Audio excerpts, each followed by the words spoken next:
Now we're gonna work some Laplace transforms. But first we need to remember that Laplace transform of f is the integral between 0 and infinity of our function f times e to minus s x. In this case now, we need to change something here in this notation.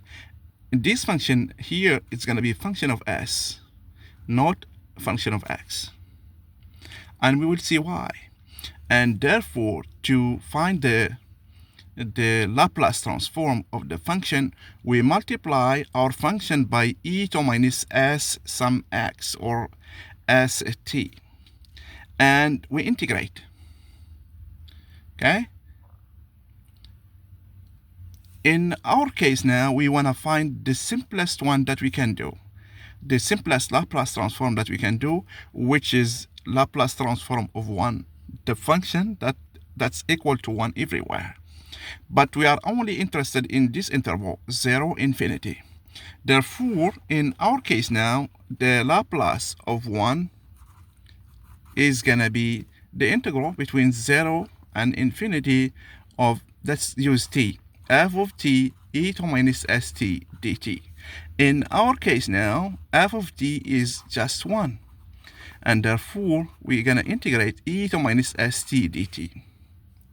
Okay? And in this case, this function, the Laplace transform that will result from this one, will depend on s, and we will see why. Using the definition of improper integrals, this is a key step here.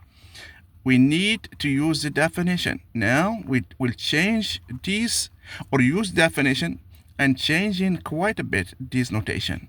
So here, the integral between 0 and x of e minus st dt, and after that we take the x to infinity. Okay? Now we work only on this one. Once we do that, we take x to infinity. Let's find this one first. This is quite easy. So we know that this is minus 1 over s e to minus st between 0 and x. Okay?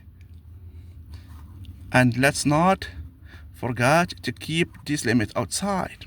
Let's work one more step before we decide. Okay? Here we get minus 1 over s e to minus sx plus 1 over s e to 0, which is 1.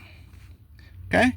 Now, this function here depends on x. We will take it, the limit as x goes to infinity, but it will be in function, the final result will be function of s. Okay? Take the limit here. This one doesn't depend on x, so therefore we'll take it outside. 1 over s plus the limit as x goes to infinity of, here I can take this s outside, or this minus 1 over s outside. All I have left is minus sx. Here, x goes to infinity of this function here. My s is positive, okay? Bigger than some value. And x is going to infinity. What do I know about this? Where does it go? Okay? Remember the graph if you forgot. Okay? It's something like this. So it goes to 0 as x goes to infinity. Therefore, this limit is 0, and I have 1 over s. And this means that Laplace transform of 1 is 1 over s. Okay? So this is the simplest and the easiest Laplace transform that you will see in your life. Okay? There is a one that's 0, but we don't care about 0. So here, this is the easiest one. I tried to explain all the steps. If you see any errors or mistakes, let me know. Thank you very much. And we're going to do more on this one. Thank you.